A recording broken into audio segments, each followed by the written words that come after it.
মেধাবৃত্তি পরীক্ষাতে অংশগ্রহণ করেছিল প্রায় 25টা স্কুল। সেই 25টা স্কুলের মধ্যে একমাত্র পালস ন্যাশনাল স্কুলেই 100 পেয়ে চ্যালেঞ্জ। মুন্সিগঞ্জ জেলা কিন্ডারগার্টেন অ্যান্ড ট্রাস্ট অ্যাসোসিয়েশন কর্তৃক আয়োজিত মেধাবৃত্তি পরীক্ষায় পরপর 4 বার প্রথম স্থান অর্জন এবং চলিত বছরের সর্বোচ্চ সংখ্যক প্যানেল পুল ও উপবৃত্তি অর্জনের গৌরবময় সাফল্য অর্জন করেছে পালস ইন্টারন্যাশনাল স্কুল। এ উপলক্ষে কৃতি শিক্ষার্থী, অভিভাবক ও শিক্ষকদের নিয়ে এক বর্ণাঢ্য আনন্দ র্যালির আয়োজন করা হয়। র্যালিতে অংশগ্রহণকারী শিক্ষার্থীদের উচ্ছ্বাস ও আনন্দে মুখরিত হয়ে ওঠে পুরো এলাকা। সাফল্যের এই আনন্দ উৎসবের মাধ্যমে শিক্ষার্থীদের আরও ভালো ফলাফলের জন্য উৎসাহ প্রদান করা হয়। এ সময় শিক্ষার্থী, অভিভাবক ও শিক্ষকরা তাদের অনুভূতি ব্যক্ত করেন। আমাদের এই বছর মুন্সিগঞ্জ জেলা কিন্ডারগার্টেন অ্যান্ড ট্রাস্ট অ্যাসোসিয়েশন কর্তৃক আয়োজিত মেধাবৃত্তি পরীক্ষা 2025-এ আমাদের প্রতিষ্ঠান পালস ন্যাশনাল স্কুল মোট শিক্ষার্থী অংশগ্রহণ করেছে 26 জন। 26 জনের মধ্যে আমরা 21টা ট্যালেন্ট পুল পেয়েছি এবং 5টা A+ পেয়েছি। এবং জেনে আনন্দিত হবেন, এই বছর সর্বোচ্চ ট্যালেন্ট পুলের সংখ্যা আমাদের পালস ন্যাশনাল স্কুলে অর্জন করেছে।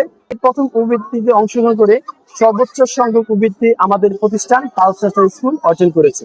আমাদের অভিভাবকরা যেভাবে অক্লান্ত পরিশ্রম করেছে, বাচ্চাদের পিছনে শ্রম দিয়েছে, আমি তাদের প্রতি খুবই সন্তুষ্ট। তাদের বলতে চাই যে আপনারা আমাদের স্কুলকে যেভাবে ভালোবেসে আসছেন, অদূর ভবিষ্যতে সেভাবে ভালোবাসবেন, এই প্রত্যাশা আপনাদের কাছে আমার থাকবে। মুন্সিগঞ্জের ভিতরে আমরা সবচেয়ে ভালো রেজাল্ট করেছি এবং উপবৃত্তি পেয়েছি। এজন্য আমি খুব আনন্দিত এবং স্কুলের জন্য গর্বিত। অনেক ভালো লাগতেছে। আমার স্কুল একবার 4 বার ফার্স্ট হয়েছে। অবশ্যই আমাদের কাছে অনেক ভালো লাগতেছে, কারণ আমাদের ছোট ছোট বাচ্চারা ট্যালেন্ট পরিবৃত্তি পেয়েছে। অবশ্যই আমরা অনেক অনেক খুশি এবং অনেক আনন্দিত।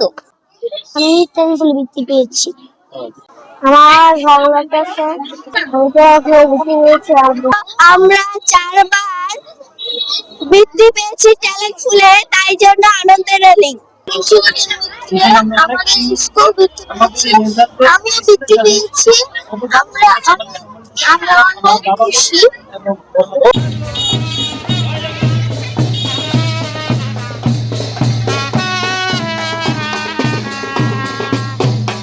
বিদ্যালয় কর্তৃপক্ষ জানায়, নিয়মিত অধ্যয়ন, দক্ষ শিক্ষক মণ্ডলী এবং অভিভাবকদের সহযোগিতার ফলেই এই সাফল্য সম্ভব হয়েছে।